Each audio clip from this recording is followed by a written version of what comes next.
ఆత్మీయుడు. పేరు శ్రీమతి శాంతి. వయస్సు 47 సంవత్సరములు. ఊరు పూండి. నాకు 10 సంవత్సరాల వయస్సు నుండి శ్రీ పూండి స్వామిని సేవించుకునే భాగ్యం లభించింది. మా నాన్నగారైన సుబ్రహ్మణ్య స్వామి గారు నేను శ్రీ స్వామికి భోజనం తినిపించనిదే నేను ఇంట్లో భోజనం చేయరాదని షరతు విధించారు.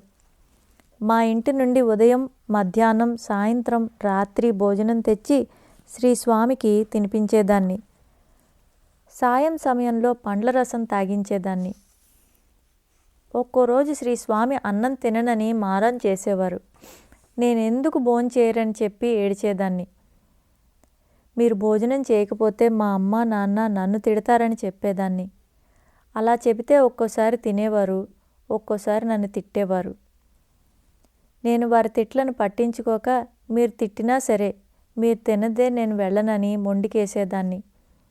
చివరికి ఎలాగో శ్రీ స్వామితో భోజనం తినిపించేదాన్ని. వారు తిన్న తర్వాత ఎంతో ప్రేమతో నన్ను కూడా తినమని చెప్పేవారు. నేను మీ ఎదుట ఎలా తినేది అంటే, నువ్వు నా బిడ్డలాంటి దానివమ్మా, తిను అని బలవంతం చేసేవారు. శ్రీ స్వామి భుక్తశేషాన్ని తిన్న తర్వాత ఆయనకు నమస్కరించుకునేదాన్ని. వారు నా నుదుట ఊది కుంకుమ పెట్టేవారు. శ్రీ పూండి స్వామి నాతో ఒక్కోసారి నవ్వుతూ ప్రేమగా మాట్లాడేవారు, ఒక్కొక్కసారి తిట్టేవారు. శ్రీ స్వామి తిడుతూ ఉంటే ఒక్కోసారి భయమేసేది. కొన్నిసార్లు పట్టించుకోక నవ్వుకుంటూ వెళ్ళేదాన్ని. ఒక్కోరోజు శ్రీ స్వామి అన్నం తినకపోతే బలవంత పెట్టవలసి వచ్చేది. అలాంటప్పుడు వారు, ఎప్పుడూ అలా బలవంతం చేస్తావెందుకమ్మా, నాకు కష్టంగా ఉంటుంది, తిన్నాను కదా, మళ్ళీ మళ్ళీ తినమని బలవంత పెడతావెందుకు అనేవారు. నేను పట్టు వదలక బ్రతిమలాడుకొని ఎలాగో తినిపించేదాన్ని. రాత్రి భోజనానంతరం ఒక్కోసారి శ్రీ స్వామి కాళ్ళు చేతులు పట్టేదాన్ని. నాకు వారి సన్నిధిలో ప్రతిక్షణం నిత్యనూతనంగా, ఆనందంగా, ఉల్లాసంగా ఉండేది. నాకు మనస్సుకు కష్టం కలిగితే శ్రీ స్వామి స్వప్నంలో కనిపించి, నువ్వు మనసు కష్టపెట్టుకోకు అనేవారు. నేను, మీరెప్పుడూ ఇలానే అంటారు, నేనెప్పుడూ ఇలానే బాధపడుతూ ఉంటాను అంటే శ్రీ స్వామి, నువ్వేమీ బాధపడకమ్మా, నేనున్నాను, నువ్వు బాగుంటావు అని ఆశీర్వదించారు. బాబా తమ భక్తుల శ్రేయస్సుకై ఇలా అనేవారు, నా భక్తుని ఇంటిలో అన్న వస్త్రాలకు లోటు ఉండదు. నాయందే మనస్సు నిలిపి భక్తి శ్రద్ధలతో మనఃపూర్వకంగా నన్నే ఆరాధించి వారి యోగక్షేమములు నేను చూచెదను. ఒక్కోసారి నాకు శ్రీ పూండి స్వామి డబ్బులు ఇచ్చేవారు. నాకు అవసరం లేదు, అమ్మా నాన్నలకి ఇవ్వండి అనేదాన్ని. శ్రీ స్వామి తీసుకోమని ప్రేమగా బ్రతిమలాడితే 1-2 రూపాయలు తీసుకొని చాలని చెప్పేదాన్ని. మా నాన్న నాకు పెళ్లి సంబంధాలు చూడసాగారు. ఆయన ఒకే రోజు నాకు 2 సంబంధాలు చూశారు. నాకు అలా అన్ని సంబంధాలు చూడడం ఇష్టం లేక, ఎవరినైనా ఒకరిని రప్పించండి అని నాన్నతో చెప్పి నేరుగా శ్రీ స్వామి వద్దకు వెళ్ళి, స్వామి, మా వాళ్ళు నాకు పెళ్లి సంబంధాలు చూస్తున్నారు అన్నాను. ఏమ్మా, పెళ్లి చేసుకో అన్నారు శ్రీ స్వామి. నేను, మీరు పెళ్లి చేసుకో అని తేలికగా చెప్పేశారు. మా నాన్న మీరు ఒక సాధువులా మార్చేశారు. ఎవరైనా ఒకరి సంబంధం చూసి నిశ్చయం చేయాలి. అలా అందరినీ రమ్మని చెప్పి నన్ను ఇలా బాధ పెట్టడం తప్పు కదా. నేను మీకు కాక ఇంకెవరికి చెప్పుకోను అని నాలో బాధనంతా శ్రీ స్వామితో చెప్పుకున్నాను. శ్రీ స్వామి నా పక్కనే నిల్చొని ఉన్న మా నాన్నతో, సరి, ఆమెకి ఇష్టమైన చోటే చూద్దాం, ఇక ఆ విషయం వదిలిపెట్టండి అన్నారు. కొన్నాళ్ళ తర్వాత శ్రీ స్వామి భక్తుడైన ఒక వ్యక్తి పక్క గ్రామంలో తనకు తెలిసిన వారని చెప్పి ఒక సంబంధం తీసుకువచ్చాడు. నేను, శ్రీ స్వామి మా నాన్నగారు ఇద్దరూ చేసుకోమని చెబితే చేసుకుంటానని చెప్పి శ్రీ స్వామి సన్నిధికి వచ్చి పెళ్లి సంబంధం గురించి వారితో ప్రస్తావించాను. నువ్వు చేసుకో అమ్మా, బాగుంటావు అని ఆశీర్వదించారు శ్రీ స్వామి. తర్వాత ఆ వ్యక్తితోనే ఒక వారం రోజుల్లో నా వివాహం జరిగింది. నేను ఏదైనా దేవాలయానికి వెళ్ళానని మనసులో అనుకుంటే చాలు, శ్రీ స్వామి స్వప్నంలో ఆ ఆలయానికి తీసుకొని వెళ్ళి అక్కడంతా వివరంగా చూపించేవారు. గంటల శబ్దం వినిపించేది. ఆలయంలో జరిగే పూజలన్నీ చూపించేవారు. కొంతసేపు అక్కడ గడిపి తిరిగి ఇంటికి వచ్చేవాణ్ణి. శ్రీ స్వామి నాతోనే ఉండేవారు. నాకు అది కలగా ఎప్పుడూ అనిపించేది కాదు. నేను నిజంగా చూసిన అనుభూతే నాకు కలిగేది. శ్రీ స్వామికి ఆరోగ్యం సరిగా లేనప్పుడు ఎందుకు మీకెలా ఉందని శ్రీ స్వామిని అడిగాను. శ్రీ స్వామి నాకు సమయము సందర్భము రావాలమ్మా అన్నారు. దాని మామేమిటో మరి. శ్రీ స్వామి సంచరిస్తున్న కాలంలో ఊరికి పడమరగా బాగా శిథిలావస్థలో ఉన్న అమ్మవారి గుడిలో ఉండేవారు. ఒకసారి అక్కడ శ్రీ స్వామి పడుకున్నప్పుడు అక్కడ మీరు పడుకోవద్దు, బయటికి రమ్మని చెప్పాను. శ్రీ స్వామి పాదంలో పెద్ద పుండు ఉండేది. ఆ పుండును చూపిస్తూ వారు ఎలా నడిచి వచ్చేదమ్మా అన్నారు. నేను గుడిలో ఉన్న ఊది పుండు మీద రాసి వెళదాను రమ్మని చెప్పి శ్రీ స్వామిని అక్కడి నుండి తీసుకుని వచ్చేశాను.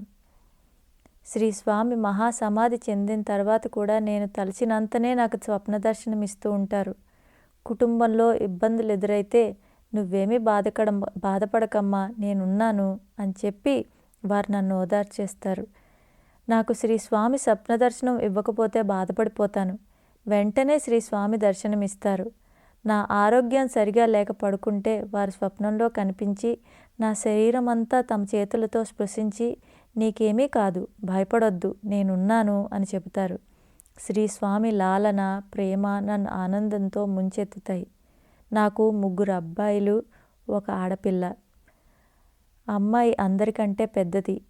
అమ్మాయిని మా తమ్ముడు అయిన బాలమురుగన్కి ఇచ్చి పెళ్లి చేశాను.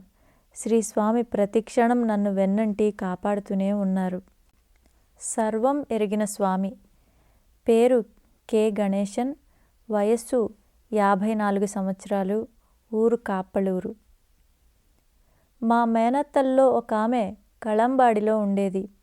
నా 14 ఏళ్ల వయస్సులో ఆమెను చూడాలని ఒకసారి కళంబాడికి వెళుతూ ఉండగా దోవలో ఒక చింత చెట్టు కింద శ్రీ స్వామి కూర్చొని ఉన్నారు. నేను వారికి పాద నమస్కారం చేసుకున్నాను. శ్రీ స్వామి దర్శనం చేసుకోవడం నాకు అదే ప్రథమం. శ్రీ స్వామి బీడీ కానీ సిగరెట్ కానీ వెలిగించి ఇస్తే పీల్చేవారు. కాల్చిన బీడీ సిగరెట్ పీకలను తమ మూటలో భద్రపరిచేవారు. మా నాన్నగారు మా మేనత్త దగ్గర కళంబాడికి వెళుతున్నప్పుడల్లా వెళ్లే దారిలో పైన్ గోయల్ దగ్గరున్న కాలువ గట్టుపై గల తెల్ల జిల్లేడు పూలు కోసుకొచ్చి శ్రీ స్వామి పాదాలపై పెట్టి నమస్కరించుకునేవారట. అప్పుడు ఒకసారి చదువురాని వాడు, ఫలితం తెలియనివాడు అన్నారట శ్రీ స్వామి. ఒకసారి సిగరెట్ తీసుకొని వెళ్ళి శ్రీ స్వామి చేతికిచ్చారట. తర్వాత వెలిగించాలని ప్రయత్నిస్తూ ఉంటే మా నాన్నగారి చేయి వణికిందట.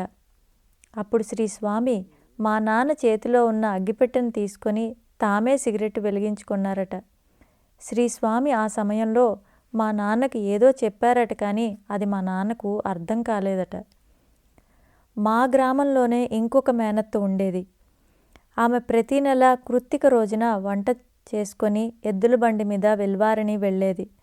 అక్కడ కొంట చుట్టూ ప్రదక్షిణ చేసిన తర్వాత శ్రీ సుబ్రహ్మణ్య స్వామి ఆలయానికి వెళ్ళి ఆ దేవుడి దర్శనం చేసుకొని తీసుకుని వచ్చిన భోజనాన్ని అక్కడ సాధువులకు పెట్టి మిగిలినది తాను తినేది. ఒకసారి ఆమెతో కూడా నేను వెళ్ళాను. అక్కడ శ్రీ సుబ్రహ్మణ్య స్వామి దేవాలయం దగ్గరున్న గట్టు మీద శ్రీ పూండీ స్వామి కూర్చొని ఉన్నారు. నేను వారికి నమస్కారం చేసుకున్నాను. నేను శ్రీ స్వామిని దర్శించడం అది 2వసారి. నేను మరొక నెల కృత్తికకు మా అత్తవారితో కలిసి బండిలో వెల్వారని వెళ్ళాను. దారిలో శ్రీ పూండీ స్వామి కనిపించారు. మా మామకు శ్రీ పూండీ స్వామి భక్తి శ్రద్ధలు ఎక్కువ. శ్రీ స్వామిని చూడడంతోనే ఆయన శ్రీ సుబ్రహ్మణ్య స్వామి ఇక్కడే కూర్చొని ఉన్నారని బండి అక్కడే ఆపారు. అందరూ బండి దిగారు. ఆ రోజు ఆలయానికి గిరి ప్రదక్షిణకు వెళ్ళలేదు. మా అత్త శ్రీ పూండీ స్వామికి ఆహారం తినిపించిపోయింది. 11 గంటల నుంచి 1 గంట వరకు శ్రీ స్వామిని భుజించమని వారెంత కోరినా శ్రీ స్వామి తినలేదు. చివరకు మా అత్త మామలు ఎంతో బాధతో కన్నీళ్లు పెట్టుకోగా శ్రీ స్వామి 2 ముద్దలు మాత్రమే తిన్నారు. ఒకసారి మా నాన్న పొలం కొనాలని ఉందని శ్రీ స్వామితో విన్నవించుకున్నారు. శ్రీ స్వామి, ఎందుకయ్యా ఇది, అనవసరమైన కష్టాలు వస్తాయి, వద్దు అన్నారు. మా నాన్న శ్రీ స్వామి సూచనను పెడచెవిన పెట్టి పొలం కొన్నారు. ఆ పొలాన్ని కొనడంతో దాయాదులతో మనస్పర్ధలు వచ్చాయి. 4-5 సంవత్సరాల పాటు ఆ పొలం కోసం కోర్టుల చుట్టూ తిరిగి చివరికి దాన్ని మా దాయాదులకే ఇవ్వవలసి వచ్చింది. శ్రీ స్వామి మాటను పెడచెవిన పెట్టిన కారణంగా ఇలా మేం చాలా బాధలు అనుభవించవలసి వచ్చింది. షిరిడీ చుట్టుపక్కల రైతులంతా తమ పొలాల్లో చెరుకు పంట వేసి పుష్కలంగా లాభాలు గణించసాగారు. శ్రీ సాయి భక్తుడైన బయ్యాజీ పాటిల్ ఒకరోజు బాబా సన్నిధికి వెళ్ళి ఆయన తన పొలంలో చెరుకు పండించడానికి అనుమతి వేడాడు. బాబా వద్దన్నారు. కానీ అదే పంటను అందరూ వేసి లాభాలు గణిస్తూ ఉండడంతో బయ్యాజీకి తాను కూడా అలాగే లాభాలు గణించగలనని ఒక నమ్మకం ఏర్పడింది. బాబా వద్దని చెప్పినా పట్టించుకోక తాను కూడా చెరుకు వేశాడు. చెరుకు వల్ల అతడు 300 రూపాయలు నష్టపోవడమే కాదు, తాను అలవాటుగా వేసే మెట్టపైర్ల వల్ల వచ్చే రాబడి కూడా రాలేదు. శ్రీ సాయి భక్త అనుభవ సంహిత. 1971వ సంవత్సరంలో శ్రీ స్వామి దగ్గరే ఉండి అహర్నిశలు వారిని సేవించుకునే సుబ్రహ్మణ్య స్వామి పెద్ద కుమార్తె శాంతితో నా వివాహమైన తర్వాత నేను తరచూ పూండికి వచ్చి శ్రీ స్వామిని దర్శించుకునేవాణ్ణి. శ్రీ పూండి స్వామి మా పాపకు మంగళ అభిరామి అని, పెద్దబ్బాయికి సుందర వడివేలు అని, రెండవ అబ్బాయికి కమల కన్నన్ అని పేర్లు పెట్టారు. చిన్నబ్బాయి శ్రీ స్వామి సమాధి చెందిన తర్వాత పుట్టాడు. మొదట్లో నేను అందరూ శ్రీ స్వామి గురించి అనవసరంగా చాలా గొప్పగా చెప్పుకుంటున్నారని, ఆ మాటలన్నీ నిజం కావని అనుకునేవాణ్ణి. ఒకసారి చిత్రా పౌర్ణమి పర్వదినానికి పల్లకీని పూలతో అలంకరించవలసి ఉంది. పూలు కొనడానికి కొందరు మద్రాసుకు, మరికొందరు తిరువన్నామలైకు వెళ్ళారు. తిరువన్నామలై నుండి 30 మంది పూలు కట్టడానికి వచ్చారు.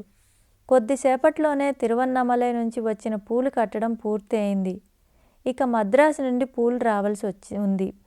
సమయం మించిపోతున్నా పూల కోసం వెళ్ళిన వాళ్ళ జాడ తెలియక అందరూ ఆతృత పడుతున్నారు.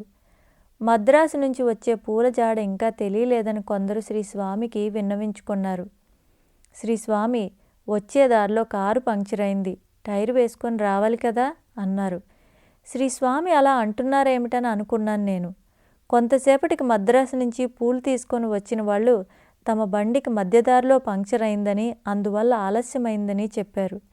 ఆ సంఘటనతో నాకు శ్రీ స్వామి సర్వజ్ఞులని, మహానుభావులని నమ్మకం ఏర్పడింది. దివ్య దృష్టి. పేరు జి సంతానకృష్ణన్. వయస్సు 60 సంవత్సరముల పైన. ఊరు దేవన్గుడి. మా స్వస్థలం దేవన్గుడి గ్రామం. నేను 19 సంవత్సరముల వయస్సులో ఉద్యోగంలో చేరాను. అప్పుడే గేంద్రవేలు అనే వ్యక్తి ద్వారా శ్రీ పూండి స్వామి గురించి విన్నాను. మద్రాసులోని అశోక్ నగర్లో ఉన్న మా ఇంటికి సమీపంలో గల ఆలయంలోని శ్రీ మల్లికార్జున స్వామికి అభిషేకాలు జరగటం లేదని తెలిసి ఒకరోజు నేను నా సొంత ఖర్చుతో అభిషేకాది కార్యక్రమాలు నిర్వహించాను. ఆ రోజు తెల్లవారుజామున స్వప్నంలో బాగా పెరిగిన గడ్డంతో ఒక దృఢకాయుడు, ఆజానుబాహు అయిన ఒక మహాత్ముడు నాకు దర్శనమిచ్చి ఏదో చెప్పి శిరస్సు మీద చేయి పెట్టి ఆశీర్వదించారు. ఆ స్వప్న దర్శనం ఆయన దగ్గర నుండి నా జీవిత గమనంలో చాలా మార్పు వచ్చింది. అప్పటి నుండి ఎవరితోనూ మాట్లాడాలనిపించేది కాదు, మౌనంగా ఉండాలనిపించేది. గేంద్రవేలు గారి తండ్రి ప్రోత్సాహంతో ఒక పౌర్ణమి రోజున శ్రీ రుద్ర రాజగోపాల్ అనే ఒక గొప్ప వ్యక్తి వద్దకు వెళ్ళాను. వారు ప్రణవాన్ని ఉపదేశించారు. ఆ సమయంలో నాకు చెప్పనలవి కాని తన్మయత్వం అనుభవమైంది. తర్వాత నేను శ్రీ పూండి స్వామి దర్శనానికి వెళ్ళాను. వారిని దర్శించిన తక్షణమే స్వప్నంలో దర్శనమిచ్చి నన్ను ఆశీర్వదించింది శ్రీ పూండి స్వామి అని నాకు అర్థమైంది. శ్రీ స్వామి నన్ను చూశారు. వారి దృష్టి నా మీద ప్రసరించిన వెంటనే నా దేహమంతా విపరీతమైన వేడి పుట్టింది. నేను అవధులు లేని ఆనంద పారవస్యం చెందాను. నేను వారికి నమస్కరించుకోగానే వారు నాకు ఊది పెట్టారు. బొంబాయిలో ఉండే పంజాబీ బ్రాహ్మణుడు రామ్లాల్ అనే వ్యక్తిని ఒకనాడు స్వప్నంలో బాబా కనపడి షిరిడీకి రమ్మన్నారు. బాబా అతనికి మహాత్ముల్లాగా అనిపించారు. కానీ అతనికి వారెక్కడున్నారో తెలీదు. వారిని చూడాలని మనస్సులో నిర్ణయించుకున్నాడు. కానీ చిరునామా తెలియకపోవడం చేత ఏం చేయాలో తోచలేదు.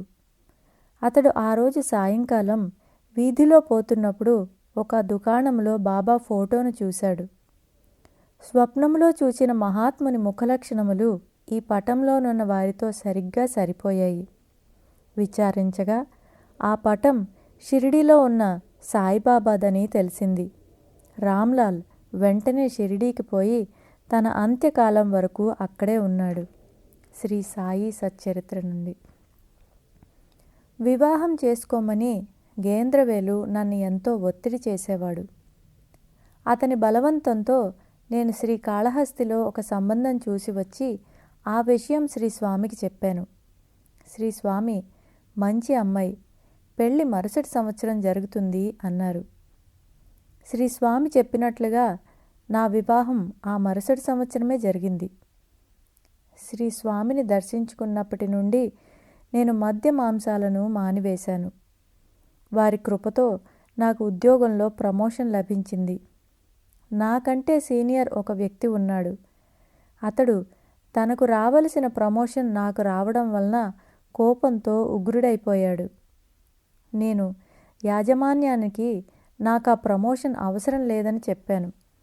కానీ యాజమాన్యం తమ నిర్ణయం మార్చుకోలేదు.